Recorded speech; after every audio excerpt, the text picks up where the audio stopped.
Hello, my name is Delilah Cordova, Visibility Creator here at Omnipresence Studios. We expose the world to our interviewees' unique products, services, and books, and we also help in their journey to go from undiscoverable to visible in a digital world. I am currently on a mission to conduct 100 author interviews, and we're talking about all things books, from publishing to new authors, and don't forget marketing. I would like to welcome you to our show, Marketing and Coffee, where authors come to get inspired and experience. Hey authors, you finished your manuscript. What do you do next? If you would like to learn more about being featured on my show, go to marketingandcoffee.com. And without further ado, meet our next awesome author.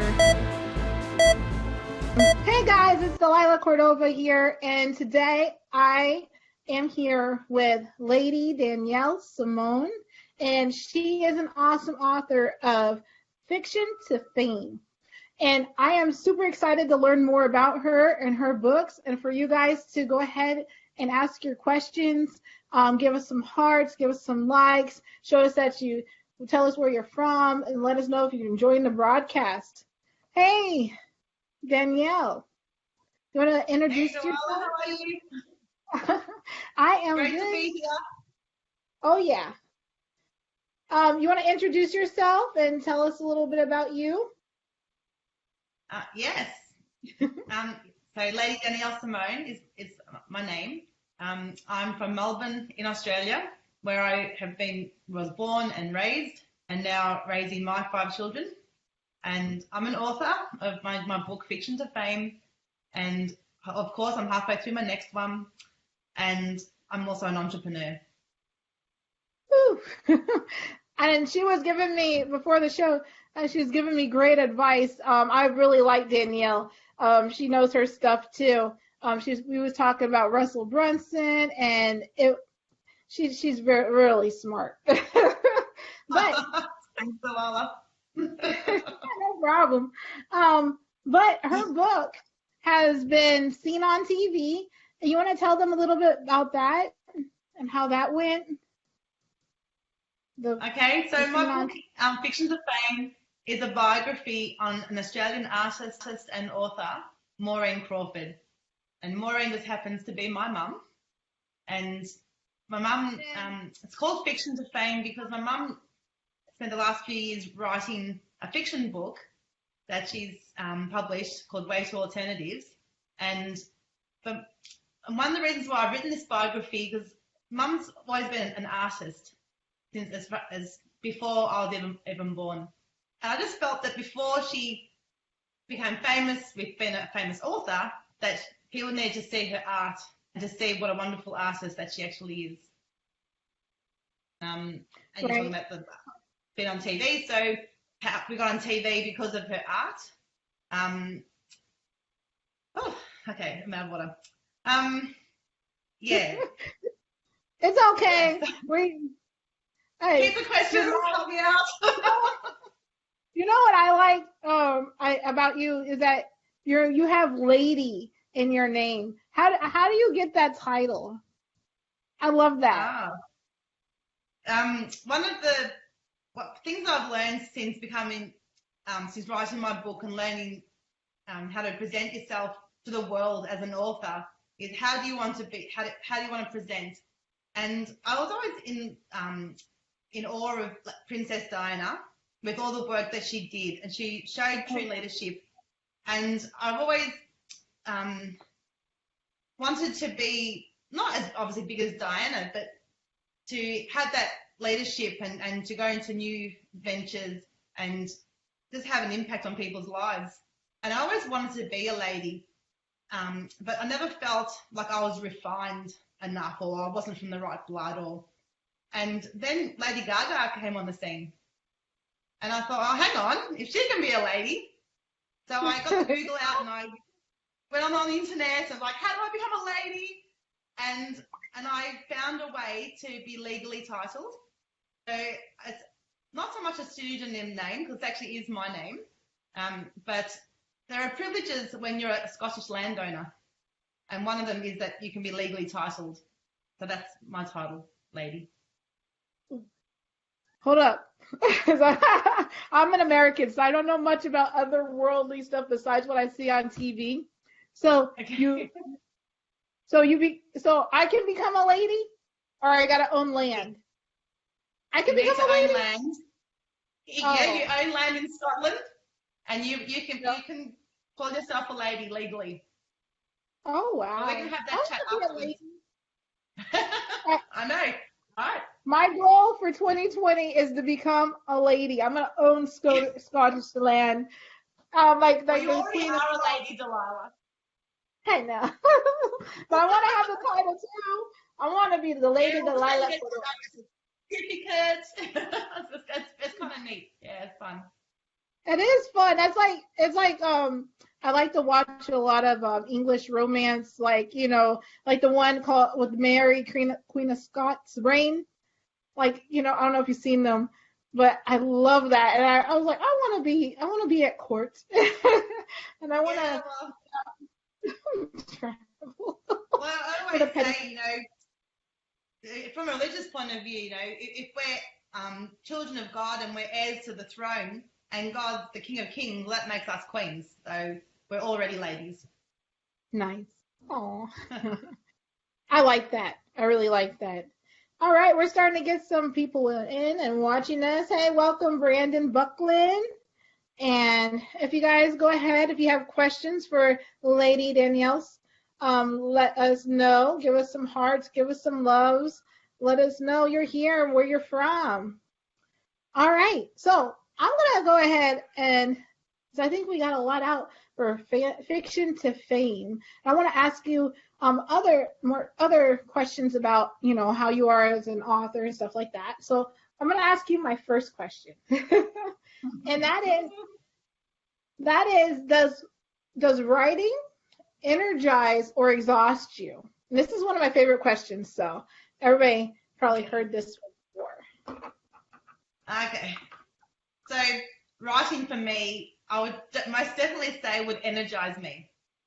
I I find that I think about a lot of things a lot, and I'll think and think, and I tend to get burdened down with all these thoughts and ideas running through my head. And as an extrovert and as a speaker, I would talk it out. But since writing, I find that I get the same lightness when I write, and that frees me up for the next subjects that I find to think about and then write about. And yeah, it certainly gives me a lot of energy and freedom to keep learning and discovering new things. Oh wow. So besides fiction to fame, you have other works out there, or are you working to get? Yes, I just started writing blogs for my website. I have a passion for women to live the life that they dream about and that they desire. So my next book, I'm probably a third of the way through now, and it's becoming more exciting. The more I write, the more I'm learning, and yeah, basing it on life's experiences and as well as other women that I know. Yeah. So can you give us a quick hint at the next book? What's the next book? Now I'm intrigued to know. Okay, so the title of my next book that I'm writing, and also I'm also putting together a set of e-classes for, is how to create the home life you desire without asking your partner to move out. A lot of the time the women get to a point in their life, they've been married, I know, 10, 12 years, they've got a few kids, and life just isn't what they had designed it, in their heads. And they get this life, and it's a good life, but it's not quite what they had bargained for. And the answer isn't always just to move out. It isn't always to throw away a good man or a good woman and go find someone new. The answer is actually Right. just to change, just maybe something very little and small, and that makes the biggest difference. It's like turning the ship around just by changing one little thing. So yeah, so it's to empower women. Yeah. Oh, and men, but That mainly, that's yeah, women. that's all that's it's really nice and awesome to support in keeping people to be faithful and honest to their relationships because nowadays everybody kicks their husband out or they tear families apart without thinking. They haven't taken like marriage and having relationships seriously like they used to. So I'm Yeah, glad that you're writing yeah. about that. That's going to help a lot of people. It's going to help Well, a lot of none people, of us are perfect. We're not right? perfect and we don't get with someone who's perfect. So, of course, we're going to come up with issues and the fact that we're raised so differently and if people can, especially couples and families, they can support one another through their issues and people take on board facing their issues, then the life that they get is just amazing. Yeah. And that's what, Right. yeah, And that's what it's all about. I Yeah. like that. I like the title though. That's a catchy Yeah, thank title. you. How did you come up with the title for that? Like before you kick them out. Experience. I was married 21 years. Yeah, Oh wow. How many times did you yeah. want to kick them out? Um, there was a few in there, yes. And in the end, it wasn't him who had to leave. I decided that it was time. It was something that I needed to do. It wasn't something that I could put onto him. Yeah. Yeah. I know the feeling. I've been there, done that. I've been running from Many marriage ever since. Don't catch me. You're not gonna catch me. All right. So all right. You ready for the next one? What are common traps for aspiring writers?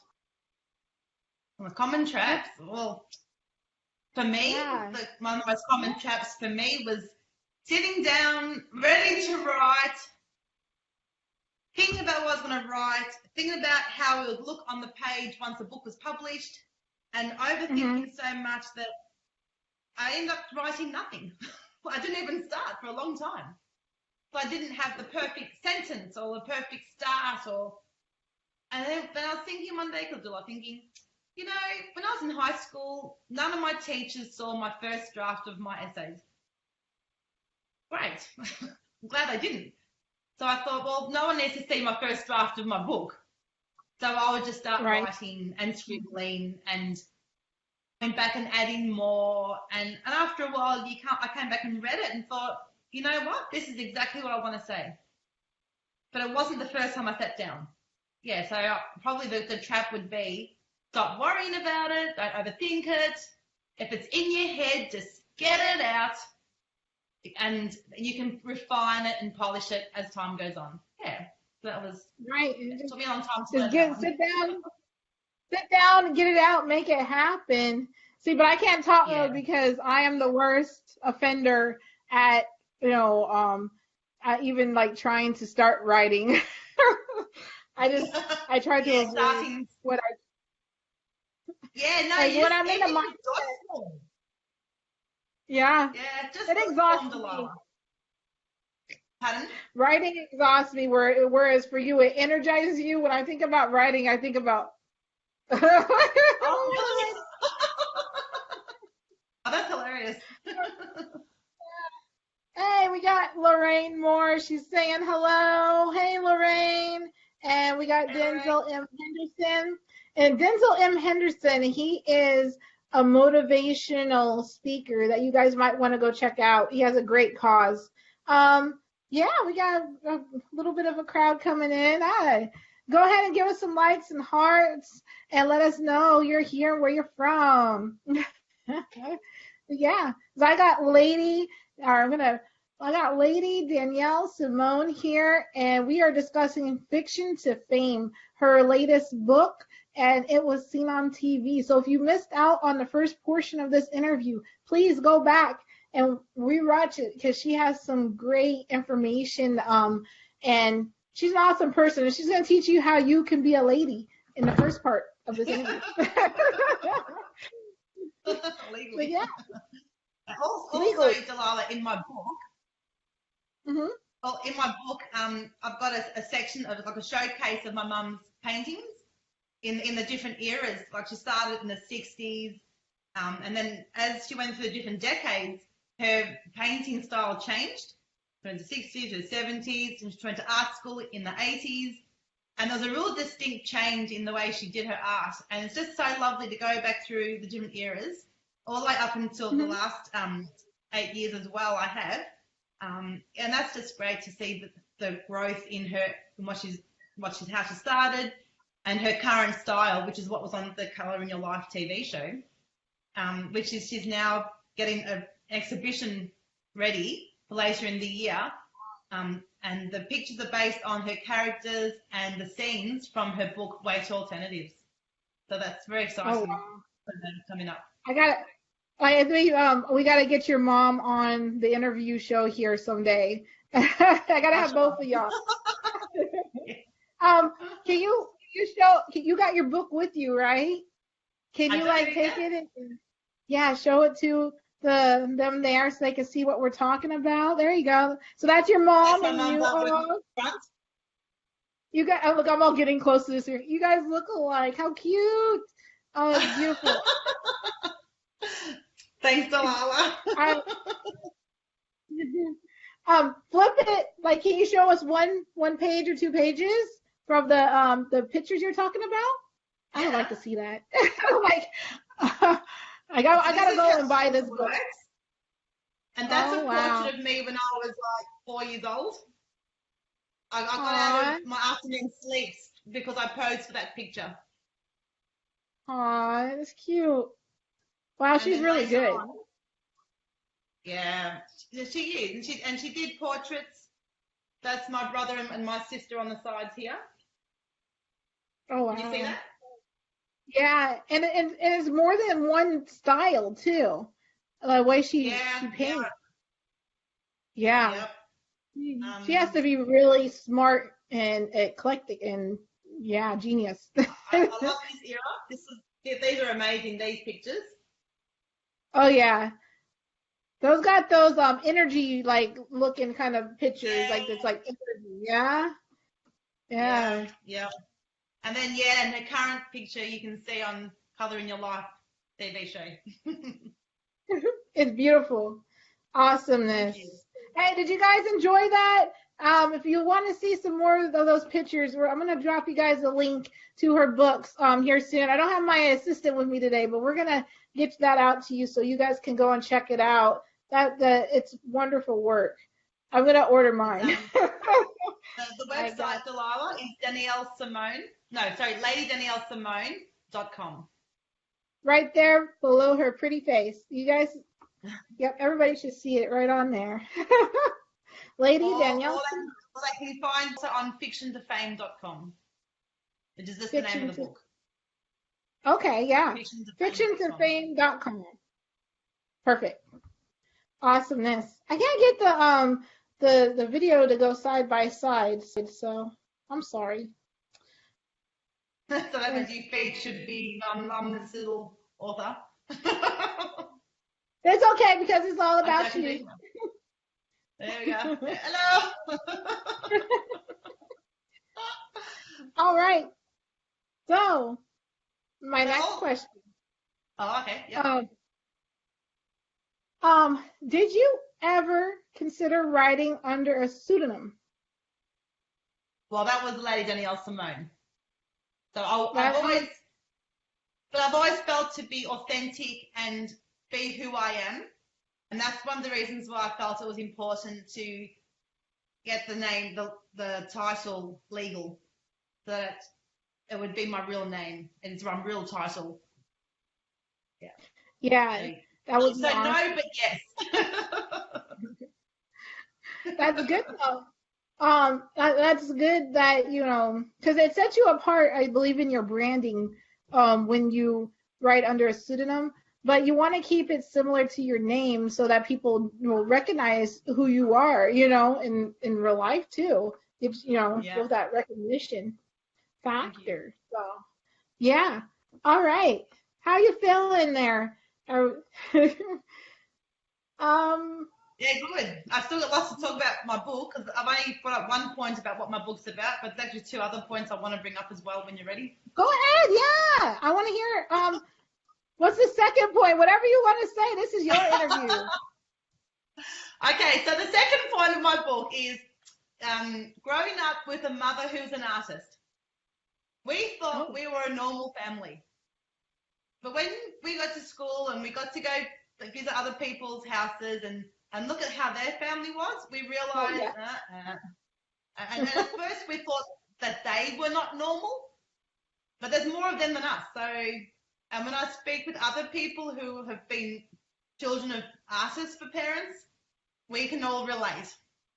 So I would go to my friend's house and we'll be in the bedroom playing with the toys and we'll get this one out and we'll get that one out.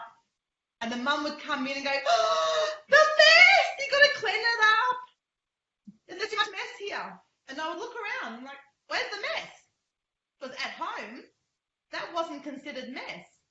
My sister and I shared a room and we would have toys all over the floor. Every space would have the doll hospital over here. And then would have my sister loved, she's a nurse now and she loved medical. So would have the ward and then would have the specialists where the teddies would go and have their plaster cast put on and the neck braces on the dolls. And I would be like the medical receptionist. So I would be busy drawing up all the different charts that we needed. And then would stop and would go over because there's no blankets for the bed. So I'd get the knitting needles out and we'll start knitting blankets for the dolls. So Samantha would raid my mum's art supplies for the plaster cast and whatever we needed. And my mum would walk down the hall and she'd come look at our room and she'd just smile like, there you go, that's great. And she'll just love watching us chatter about what we're doing. And on the way to our room, she'll go past my brother's rooms. Well, my brother is an engineer now and he had the big tub of Lego sprawled over his bedroom floor while he was looking for the right pieces to build his amazing model. And Mum would smile past his room as well. And so, not that we lived in a really messy home, but at times, absolutely we did. But it was the projects we were working on. So, yes, we had to tidy up, but projects could be days or weeks long. Yeah, so that was one of the bigger differences that I noticed about being the daughter of an artist. She allowed you to be creative. She allowed you to have creative space. Yeah. Yeah. And it wasn't just the mess, it was noise as well. We were 4 kids and my brother learnt the drums, my other brother learnt the trumpet, Samantha was the flute, I was the clarinet. And they're not quiet instruments and we were allowed to practice whenever, for however long. And Mum would be so proud of our achievements if we just learnt a song that we've been practicing for a few days or a few weeks. Yeah. Wow. So, it was lovely. Yeah, looking back, it was lovely. That sounds lovely. I think I was in the strange home where, I always made a mess. I mean, I'm not that. I'm clean, but I'm not that clean. Like I don't mind a mess a little bit. Yeah. But yeah. I probably can relate with the it's dirty. You gotta clean it up. And at times my mom was a single parent, so she was always working. So I was only child, so I was always by myself. So I was just whatever. Okay. I had creative expression by myself. But I think that's awesome. Your mother sounds like a wonderful mom, though, because just to walk by and have your kids, be creative and play and express themselves and in the hospital ward sounds so complex. Your sister must be super smart. Does that sound? She was. The ward, y'all was putting cast. We had a ball. Yeah, it was really fun. But I was never medical. That's why I was a receptionist. I like that. And then I think that's probably what, allowing you and your brothers to be creative is probably what contributed to you guys being a great success today. You know what I mean? Like you said, your brother, he's an engineer. Engineer. Yeah, I couldn't think of the word. He's an engineer. Like yeah. that's not a simple career field. But he played with Legos, and she let him build and do the project. That's your mom is just awesome. And the Meccano. Yeah, yeah, Glenn, yeah. Both my brothers are very clever. Yeah, and very successful today. It's great. Yeah, Um, and then your sister got to go to where she went, but then you're the admin, so you became the writer. Look at that. yeah, that's interesting, isn't it? Yes, it's very interesting how what we play when we're young, what we end up doing when we're older. Yeah, yeah, yeah. That's a good. My mum is, well, my mum was very inspirational. You know, we would come home from school and she would be doing her artwork and she actually did what her passion was. You know, her dream was to go to art school. And back in the day, back in the 50s, it's like we're not wasting our money on a girl who's going to get married and have kids. There's no art school. So back in the 80s, when we were in high school, Mum went back to school and she got her degree in fine art. So that was exciting to sort of study next to her while she was studying and all having our problems together. And yeah, it was really inspirational for all of us.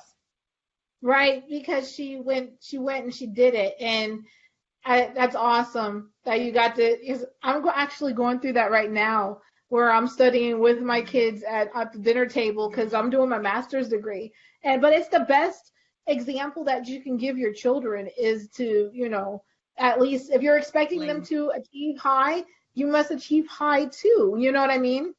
Is how Yeah, how are you gonna lead? It's best to lead by example as a mother, right? So that's yeah, beautiful. exactly. That's beautiful. Exactly. I wonder. So when she went back. She got an arts degree, right? Yeah, yeah, she did. Yeah. And she didn't even know that's what she was doing. She just wanted to go to art school. And at the end of it was like the third year when she realized, I'm going to get a what? Oh, what? Yeah. So she got an artist, she's doing the work, not the, that's all nitty gritty stuff. But that opened up so many doors, right, for Oh, she went her. on and she Then, became a teacher. Yeah, mhm. yeah, yeah. So she did Um, teaching, and then she got now she's up to having an exhibition and for her. yeah, That's she's on a a few great life exhibitions. She's on achievement. a few exhibitions. Yeah. Like I don't think I would ever have an expedition, but I would be so proud of myself. She's just that that's such a life achievement, to have where people are gonna come and view your stuff and pay to see it. It's Well, no, she's had mind a few blowing. It's exhibitions, awesome. Delilah. Oh yeah?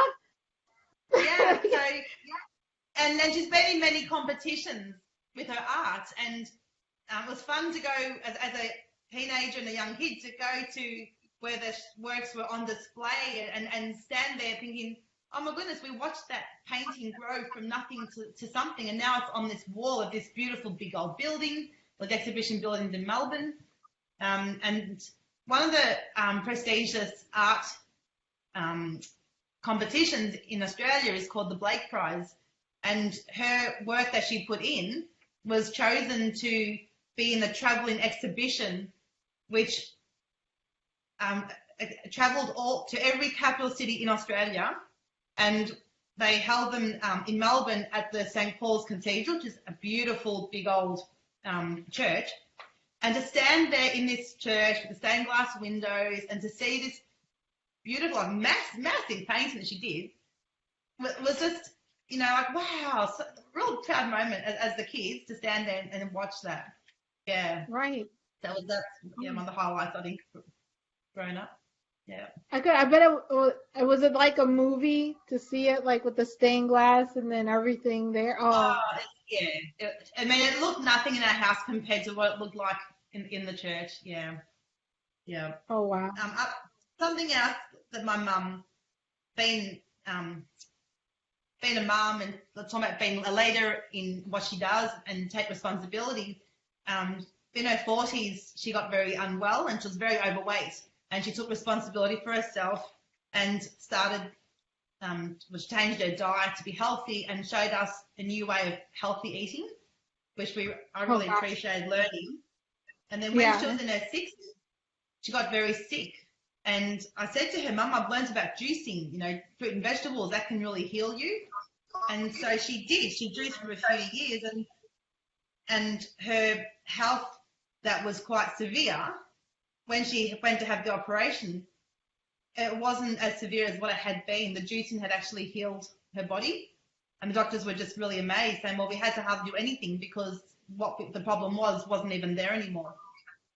So, Oh my yeah, goodness. so these are the accomplishments that I'm really proud of my mum that I've written in the book, which I believe inspired me to live out the life that I live, to go against normal society. I've got 5 kids, which there are a lot of families that have lots of kids, but there's not every family has lots of kids. And in fact, most families don't.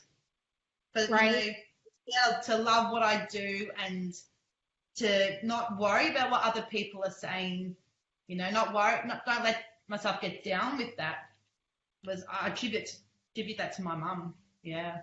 And if I can, through my book and through what I do, empower other women to be able to live the lives that they only dream about. And most of the time, it's not always the people around us that stop us. It's us. It's us listening to all the stuff that we've heard over the years. And in the end, we need to give ourselves the permission to step out, but also pick up your courage, because it takes courage to step out and to do the things that you love. I Yeah. love that. That is such an awesome message that I didn't think was behind the book, where you're giving a message of empowerment for women, and that's beautiful. That's so awesome. Like, that's all I can say about it. Like, how so, and then the story of how your mother, brought you up, and how all the tribulations and that she went through, and the trials to where you are now. That's amazing. Yeah. It's amazing. Yeah, absolutely. Yeah. Yeah, it is. And then just, yeah. Wow. So I'm like I said before, I'm gonna post the links to her book here as soon as I get done with the live today. You guys can go and definitely check out her book. It's like she said, she's at ladydaniellesimone.com in Fiction to Fame. And yeah, awesomeness. Oh my goodness! I didn't think that you had all that going on with the book, but I think as I go on through these interviews, I'm probably gonna learn a lot. I'm probably gonna learn a lot. Yeah. It sounds like the books are just the tips of the iceberg, Delilah. Yeah, but digging in deeper here with you today, it's really opened my eyes to what people are really doing and the messages that they're sending. And the message that you have with this book it's so wonderful, And I just really want to read. appreciate the fact that you're able to broadcast it and Yeah. and have the people that will listen and hopefully will enjoy listening. Thank you. Right. So I'm gonna reach out to the crowd here, and I'm gonna say, hey, if you guys have any questions for Lady Danielle Simone, go ahead and ask them in the chat. So once she has had some great experience. From what I know, your book is how much is your book online? It's 20 in Aussie dollars. Yeah. And it's probably about $17 American, I'm guessing, because it's $29.95 Australian. Nice. And well, I have one other question, because I'm in marketing, right? What all have you done to market your book that's been successful for you? Well, when my mum was on the TV show Colour in Your Life, because I've written the book about my mum, a biography, they invited me to be on the show with her. So on the show, you'll get to meet my mum, but you also get to see me sitting there like a stunned mullet, because it was my first ever interview. That was really scary. But it was the beginning. It was the beginning of something, and that's what I'm talking about with women, to step out and to take the courage, because it's scary to go into unknown territory. But Right. yeah, to get the coverage on the TV show, and Colour Your Life is all around the world now. Graham Stevenson's done an amazing job in New Zealand and England, and I believe he's gone to America. So yeah, it's lovely to have been on that show and get that sort of exposure. Yeah, and since, So then, sorry. no, go ahead. I was just going to say, everywhere I can, I take my book and I talk to people, and yeah, it's everywhere in my world here in Melbourne, and soon everywhere. Yeah. Yeah. I hope the story gets out to around the world, because people like your mother, they should be in history. You know what I mean? And more likely she is with her stuff in different churches, or, you know, not her stuff, but her arts, for a better word. Her art. Well, our books are also available in all bookstores in Australia and New Zealand. So nice. That's exciting to see the books on the shelves. Yeah, I bet. And if the book doesn't have it yet, order it. How do you feel as an author, or, you know, going to different places and seeing your hard work on the bookshelf? How does that make you feel? It's like you can't. It's a feeling of just not so much triumph, but oh my goodness, I'm so glad I wrote it because people are enjoying reading it. You know, right. Seeing the bookshelf's one thing, but when I go back to my inbox of my emails and my messages on Facebook, people are writing to me saying, I read your book, and they actually tell me why they liked it. They tell me that they enjoyed reading it. I actually got told off by a few people this morning that I didn't write enough. The stories weren't long enough. I wanted to read more. And that just, you know, it's like, wow, people really enjoyed it. Like, they get something out of it, which is really exciting. Right. And I bet it encourages you to get back in there. Oh, absolutely. I can't wait for my next book to come out. Yeah, I can't wait either, especially with the title you gave it. Yeah. Thank you. But it's wow. I think that I wasn't expecting this interview to be so awesome, but thank you, Delilah. There's always more. There's always more. But you said there was a second point you wanted to make about the book earlier. You said there was two. It was about growing up with my mum as an artist, and the third one was about inspiring women. You know, Mum has gone against the odds, and gone against what people had told her, which has inspired me. And when I was 38, after having my fifth child, my daughter, who was 15 at the time, started to learn to ice skate. And I thought, that would be so cool to learn to ice skate. So I loved ice skating as a kid. When I was in the youth group, we probably went 3 times, and I just thought it was so much fun.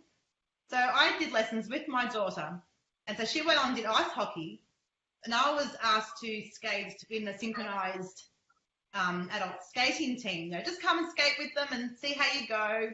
Well, after a few years, this team went to different competitions, and then we started winning competitions, and then we got to go to the Victorian Championship in Australia. So we won that, so we became state champions. So it was very exciting in my 40s, after having 5 kids, to now be skating nationally in the National Australian Championships with my synchronized ice skating team. So, yes. And look, it was scary the whole way through. I remember the first time the team went backwards, we were holding on, and I just closed my eyes because it was so scary with how fast they were moving. So yeah, I got in trouble. Open your eyes, Danielle. I think I couldn't imagine, like, because I haven't skated at all. Well, I mean, I used to rollerblade, but I couldn't imagine being in my 40s and then learning how to ice skate. You're amazing. Like, I'm only 30. Like, this is my year of 30. So I couldn't imagine going and learning a whole new skill right now at all. But that's awesome. Well, you'd be much better by my age if you did. I know, right? Yeah, you need to prioritize. Yeah, I as know. women, we want to do everything, but we can't. We need to actually choose what it is that will be in line with what we need to do going forward. Yeah. And that can Right. be tough too. Right. So as far as like, I know you keep talking about women empowerment and stuff. Are you planning to put together like a coaching for women to help them to become empowered, like by people Oh, like you? absolutely. Yes. I, Yes, of course. Yes. I've had this feeling that it's coming along, because it's like I really I Yeah. like you have that aura, like you're building into this wonderful coach for people, and wow, like where do I Yeah, sign up? I've done, yeah, I do coaching. I have become a life coach in the last few years. And so I do that, which I've always done it naturally with my friends. But since learning how to coach, I've learned not to tell people what to do, but to actually let them find the answers for themselves. Because we all have it Right. inside. Sometimes we need someone to help us get it out of ourselves. Yeah. Yeah. Yeah. So So I'm putting together, I'm putting together ladies' nights in where women can purchase tickets and they'll come and have a nice cup of tea or a sparkling drink with some supper, and I'll be getting entrepreneur women to come in and give a presentation, and each woman will go home with a gift from the presenter, whether it be a book or a product, and the group of friends that we've got together organising it are super pumped and very excited, and we're going to be launching that in March here in Melbourne where I live. So yeah, for those in Melbourne, watch out. Yeah, come and hang out that's with me. awesome. That's Yeah. awesome. I hope I'm gonna go after this. I'm gonna go tag you and like your page and all that, because I want to see what you develop over the next few months, because I have a feeling that with the message that you have in your books and you just have that aura of inspiration with you. I want to be a part of that. So I'm gonna get in there and My like Facebook everything. page. My Facebook page is Create the Home Life That You Desire. Yeah, I already have a bit of a following, which is really exciting. And yeah. So Yeah. Make sure we drop that in the link for all those, who need encouragement and empowerment and all that. Go ahead and come back to this video after we get done and go and join her group so you can start following her. She just, if you haven't been watching the live stream right now, then you've missed out on a lot. So I would suggest you go back and watch the replay of what you've missed, because this has been an awesome interview. Anyway, so I have one last question, and then I'm gonna let you go through and tell everybody else whatever you wanted us to know today, and then that will be the end. But the last question is, because we got about 45 minutes now. We got, how long were you a part-time writer before you became a full-time one? yeah, so it's interesting, Delilah, being a part-time writer, because we are. I think every author has been a part-time writer. And as I think back, I was 4.5 when I started school. I was quite young when I started. And I remember writing to my nana when I was 5 years old, asking if she could send me the little cards that came out of the Wheaties packs. Mm-hmm. And to receive a letter in the mail with what I'd actually asked for inspired me to keep writing. So I went on and I wrote diaries as a primary school child and high school, kept a little diary each day of who I was in love with and what I liked and what we did that was fun. And then later on, especially going through challenging times, once you've got children, as you know, there's always times where it's too hard. And people don't want to hear it. Like, because I'm a bit of a talker, I wore my friends out, is all I can say, through just talking too much about me and my emotions. So I got my diary out, and this time it wasn't the little one. It was like a A4 pack.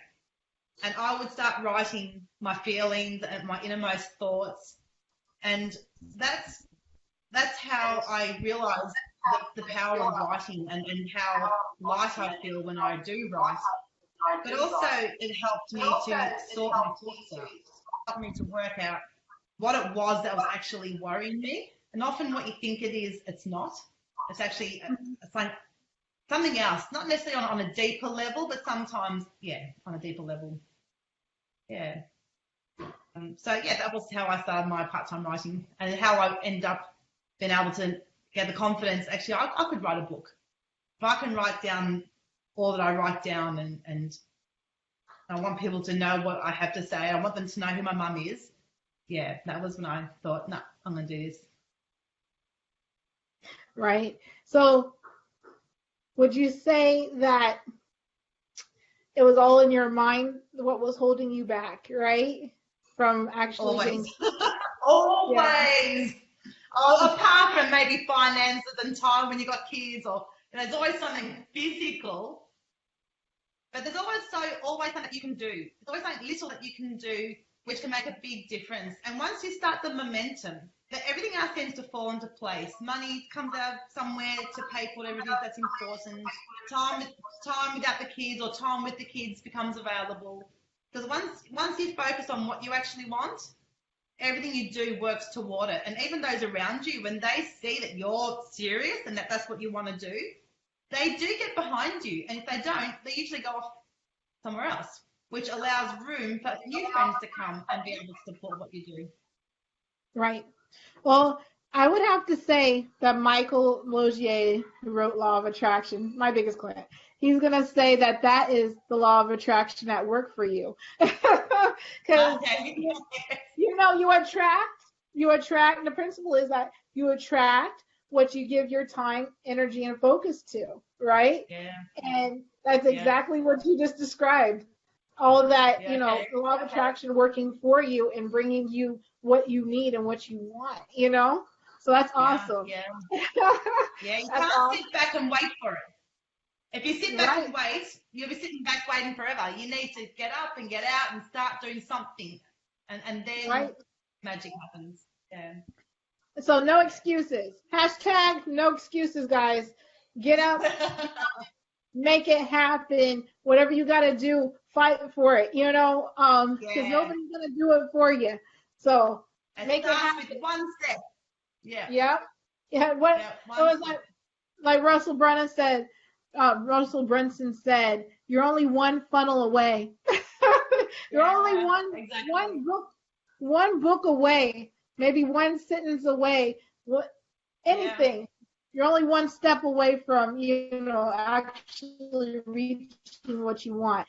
If it seems like you're taking multiple steps, well, maybe then you got to take those multiple steps to get to that one step. Yeah, exactly. And if it's too big a step, break it down. Don't try and go from the bottom floor of a 10-story building to the 10th floor. Take one step at a time, one level at a time. You know, take however long it takes, 20 years, 5 years, it doesn't matter. Just start one step at a time. Yeah. Nice. Yeah. Awesome. So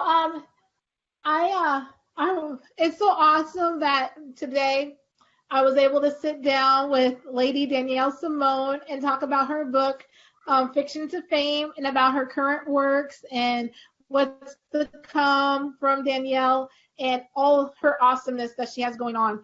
But it's, you know, what's even more amazing is that thanks to Facebook and everything else that we have, I was able to have an interview with you a world away. I know, it's so exciting. It is, right? It's been lovely. Thank you. And I was able to broadcast your message and everybody, all that you have going on to the world today. And I hope that, you know, if you like this and you guys, you know, encourage Danielle and go and like her stuff, go and purchase her books and check them out because, you know, it's genius. I would say. So, thank you. With that being said, it was a great interview, and with you being in Melbourne and me being in Charlotte, so we had some time. When we were setting this up, we had to figure out the time zones, and I'm like, but you know, we worked, I don't like it. Yeah, it was interesting trying to get the time zones right. But we got there. We got there. So, with that being said, I want to thank everybody who came to watch today. So I know we have quite a few people pop in and pop out, or we still got a few people watching. We have Denzel, he's still watching. Phil and No, and I believe Lorraine is still here. And I appreciate you guys for coming and supporting us and sitting through. Awesome. And awesome. You guys rock. yeah, and Lorraine is in Milwaukee, Wisconsin, to bring it up with that. So we're worldwide. For the fun. Yes, it's beautiful. All right, guys. Well, me and Danielle, we are gonna say bye-bye, and Thanks. we're gonna go ahead and we're gonna drop all those links for you guys here, so you guys can come back to this live video on my page, and then go and get in contact with Danielle and get into Danielle's sphere of social media. All right, one moment. Hashtag support your author by leaving reviews. You can visit this author's book at the link above. Make sure to subscribe and ring the bell to receive our notifications.